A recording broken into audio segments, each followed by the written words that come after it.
Hello sir. Ito po yung sagot dun sa questions from chapter 2, yung 5 questions po. So, sa number 1 is explain the difference between extensive, semi-extensive, and intensive culture system. So, yung extensive po, ito po yung simple culture system na konti lang ang mga inputs, hindi ganong gumagamit ng mga feeds, fertilizers, aerators, or mga equipments po sa pond. Tapos nagre-rely lang po sila sa mga natural foods dun sa pond. Mura po pero mababa po yung production niya. Kumbaga matagal kasi po hindi hinahayaan lang po dun yung mga isda. Nakarely lang po sila kung ano makakain dun sa may fish pond. And then yung semi-intensive naman po is combination ng natural food at supplementary feeds like yung mga rice bran, yung mga pellets, mga ganun po. Mas mataas ang stocking density at mas mataas ang production kaysa extensive. Kasi po, dito naman po sa semi-intensive is parang pinaghalo po siya na natural food tsaka supplementary. Kumbaga, yung natural food na nakukuha niya dun sa may fish pond and then binibigyan pa po sila ng kumbaga is yung mga hinahagis pa ng mga feeds, ganun po, mga pellets. And then yung pangatlo po is yung intensive, high inputs, gumagamit ng complete feeds, aerator, good water management, at high stocking density. Mas mataas ang gastos pero mataas din ang production. Ito naman po yung sa intensive is talagang pinag-aanohan siya. Anong tawag dito?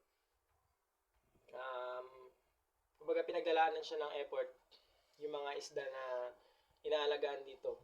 Meron po silang aerators, tapos good quality ng tubig, tapos binibigyan din sila ng magandang pakain, mga ganun, nakamonitor, lahat-lahat. Ano siya, magastos siya, pero mataas din naman po yung production kasi. So, doon naman po sa number 2 is give 3 examples of polyculture system. Yung polyculture system po is ito yung mga kumbaga meron kang tatlong species na sabay-sabay mo siyang pinapalaki dun sa may isang pond or dun sa isang fish tank para mas masulit yung kumbaga yung resources na mapasabay-sabay sila mapaglaki. Kumbaga meron ka pong example po nito is yung tilapia, catfish at prawn.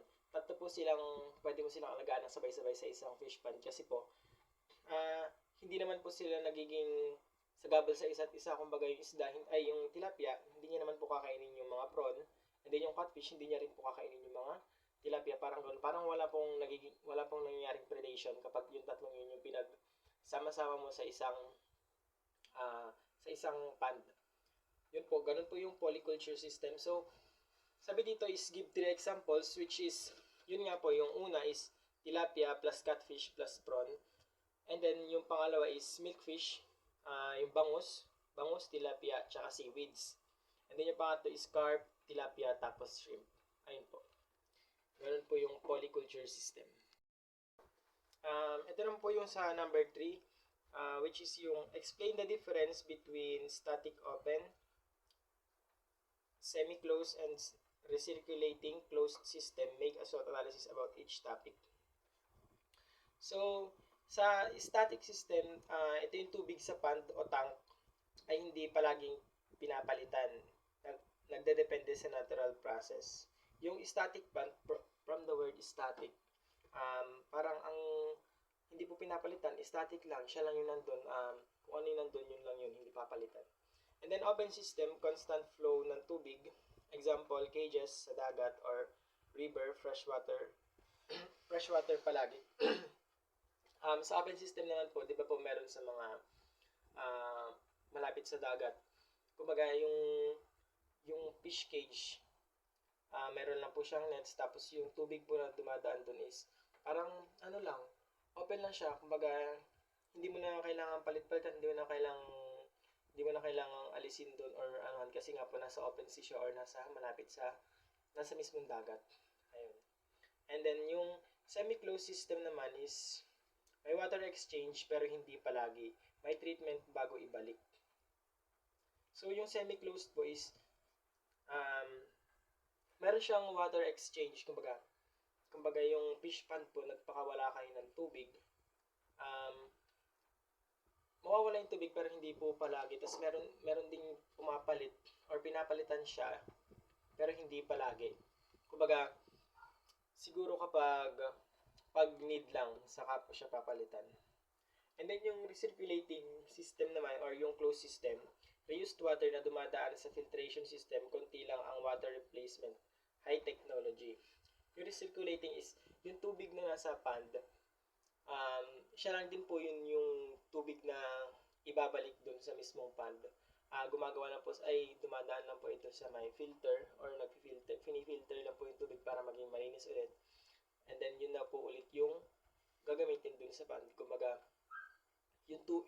yung merong drainage yung mismong pond is magsisirculate lang dun yung tubig and then mag-iipon po yung mga dumi sa gitna, tapos tatanggalin lang yun and then ayun na, yun na ulit yung tubig is malinis na, parang finilter lang yung tubig, pero yun din mismo yung tubig na andun, hindi siya pinalitan or hindi binago, pinilter lang. Ayun po. And ito naman po yung SWOT analysis sa each question. So number 1 po is static system. Ang strength po nito is mura at simple. Tapos ang weakness naman po nito is mabilis dumami ang tubig, limited din po ang production. Opportunity, good for small scale farmers. At ang threat naman po nito is high risk ng disease. At sa open system naman po is ang strength nito is maraming fresh water flow at low maintenance, kasi nga kumbaga yung tubig is hindi mo na siya pinapalitan kusa nang nag-flow yung tubig.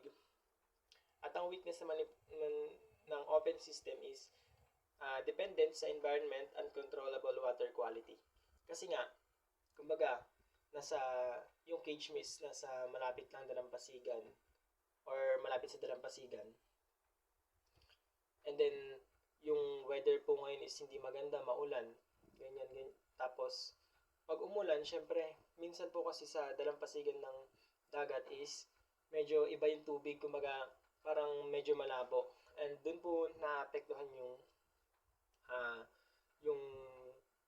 yung water quality kapag nasa open system. Kasi po hindi mo makokontrol yung mga pumapasok dun. Kasi nga, parang open area, open sea, ganun. And opportunity, low cost expansion, and ang threats po nito is pollution and predators. Yun nga siguro po yung pollution, kasi sabi nila kapag yung dagat is ang katabi nun is bundok, tapos yung tubig niya kapag maulan o hindi maganda ang panahon, kumbaga parang tubig ba yung nasa dalampasigan, ibig sabihin po is parang merong mining sa taas ng bundok o nung katabing bundok, kaya po ganun yung naging epekto sa dagat.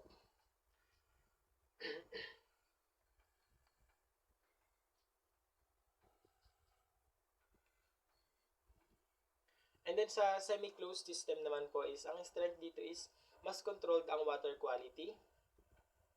Ang weakness naman ito is medyo mahal. Parang, kasi nga, kaya medyo mahal kasi need po ng mga equipment or mas bibili ka pa ng mga equipment para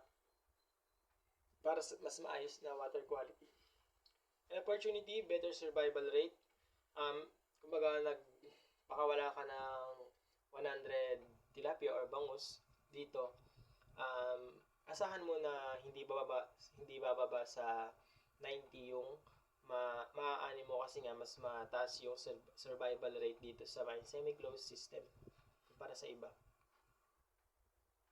And then sa recirculating system naman po or yung closed system, ang strength po nito is highly controlled, pwede sa kahit anong lugar. And the weakness, mahal ang setup at operation.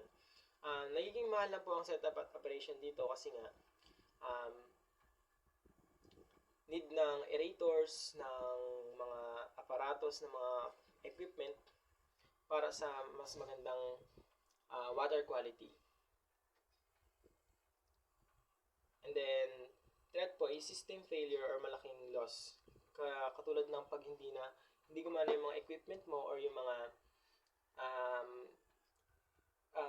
aparatos na ginamit mo doon na mga kailangan for water quality, water testing, mga ganyan-ganyan, is malaki po yung loss or malaki po yung masasayang kapag nasira or may nangyari dun sa mga materials or mga kailangan po natin para sa ating fish ponds. At sa number 4 naman po is explain the requirements for a suitable aquaculture species. So, fast growth rate is mabilis lumaki para mabilis ang kita. Tolerant sa environmental changes kaya sa iba't ibang water quality. High market demand, madaling ibenta at kumita. Resistant to disease para mababa ang mortality. And then, feeds easily on natural or formulated feed para madaling pakainin. And then the number 5 po, which is the last question.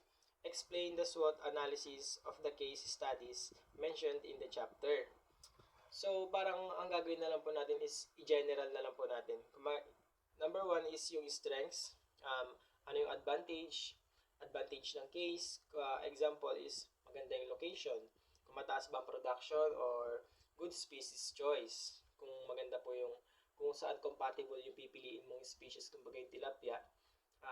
Syempre yung tilapia is meron yan sa saltwater and sa freshwater. Siguro, mas maganda kung yung water quality or yung water na pag lalagyan mo sa isda na tilapia is brackish water. Parang ganun. And then sa weakness naman po is, ano yung kulang o problema? Ano yung kahinaan nung ano natin? Example po, kulang sa feeds, kulang sa pagkain, kulang sa equipment, kulang sa mga aerators, para sa mga water flow or water supply, ganyan. And then, pwede rin pong maging weakness is yung kakulangan po sa knowledge about kung paano po mag-alaga ng isda, kung paano tignan kung ano yung mas magandang location or ano yung magandang, ano bang tawag dito? Magandang place, mga ganyan. And then opportunities, future potential, example, expand market, dagdag species, or export. Kasi po, pag naglagay tayo ng mga species sa ating mga palaisdaan, syempre po, titignan po natin kung anong kakalabasan nun if ever man na madami yung magiging madami yung supply. So, parang makakapag-export pa tayo or may expand pa natin yung ating babagsakan ng ating mga isda, mas madaming opportunities. And then, syempre, idagdag mo na rin po dyan yung threats, external risk. Example is climate change, disease, pollution, competition. Syempre, hindi naman natin hawak ang ating klima. Parang,